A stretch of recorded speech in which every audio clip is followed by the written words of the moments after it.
Hi,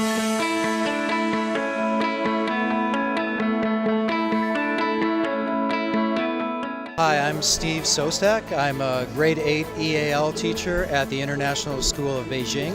I also run the Investigative Journalism Club, and I'm co-strategist for the ISB WellCo, which is the wellness program at the school. My name is Moniz, and I'm the grade 7 team leader and learning support and EAL facilitator for the Futures Academy at the International School of Beijing. I am also a co-facilitator for the Futures Public Radio and a co-strategist for the ISB WellCo program.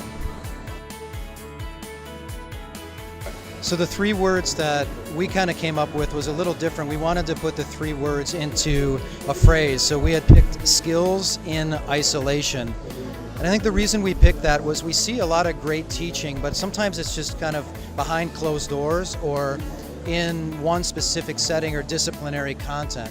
So one of the things that we are pushing at the International School of Beijing is this idea of sort of breaking down the walls and integrating the classrooms as much as possible in authentic publishing, in project-based learning, and Aaron can actually talk about that with quite a bit more detail, being from Future.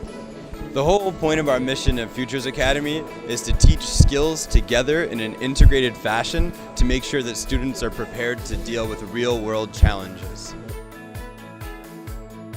So meeting the needs of diverse learners, we are, as an EAL and learning support teacher, we've been really pushing extremely hard for authentic publishing opportunities for our students. We feel like if we give them a myriad of opportunities to show their literacy skills across all the categories, if you will, the speaking, the reading, the writing, the listening, the collaborating, the Learning 21 type standards, it works really well. So in my classroom, for example, I have my kids writing screenplays of books that they've been personally enjoying, or again, with the publishing opportunity to share it with editors and people in Los Angeles.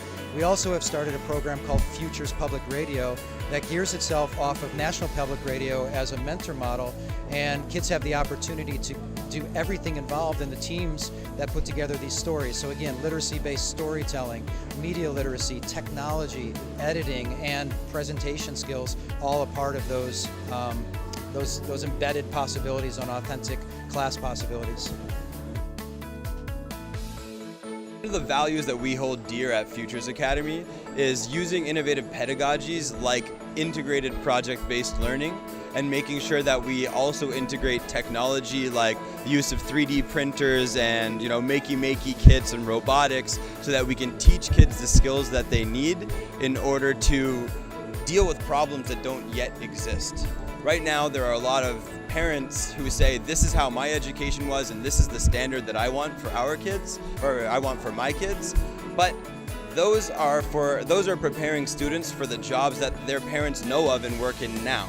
Right? Through integrated project-based learning and incorporation of effective technology, then that's when we prepare students for problems that don't yet exist. And we empower them to be flexible, collaborative, and be able to come up with solutions on the spot and have the technology to support them through these decisions. I don't know if I can be a fortune teller, and I think that's one of the unique things about where we are sort of in the history of the world, right? We know that our students need to be flexible. We know that they need to be collaborative. We know that they need technological skills, but also disciplinary skills. But we don't necessarily know what those jobs of the future are going to be. So what we try to do at ISB, again, is to integrate as many experts in different fields to bring into the classroom so that the kids can have a taste of what it's like to be authentic learners, authentic business people, authentic publicists, etc. And it just gives them the sense of empowerment that they can be flexible with the changing landscape of education. We also hope that in the future there's going to be more of a push towards inclusion, because everybody in the world, deserves an opportunity to learn. And I think that if our schools don't start pushing towards more global citizenship integration and we don't start helping our kids to be more prepared to deal with the global issues that plague our earth now, then we're not preparing them for a future. So I think that's where education needs to go in the next few years.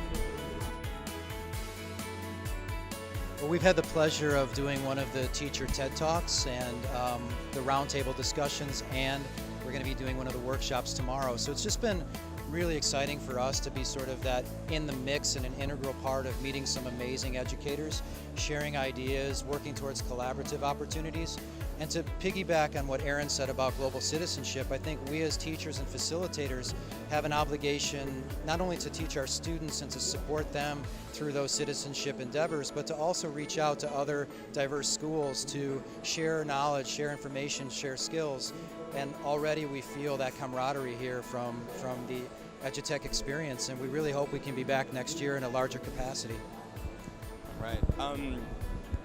Some of the technology and some of the tools that we see here at the EduTECH conference is the type of technology and the type of tools that kids do need to be prepared for the future. When you look at the opportunities for coding, when you look at the TriCasters, if you look at the text-to-speech technology, when you're looking at cameras and you're looking at all these different types of things that students can be learning, these are what will make our future businesses and our future societies great.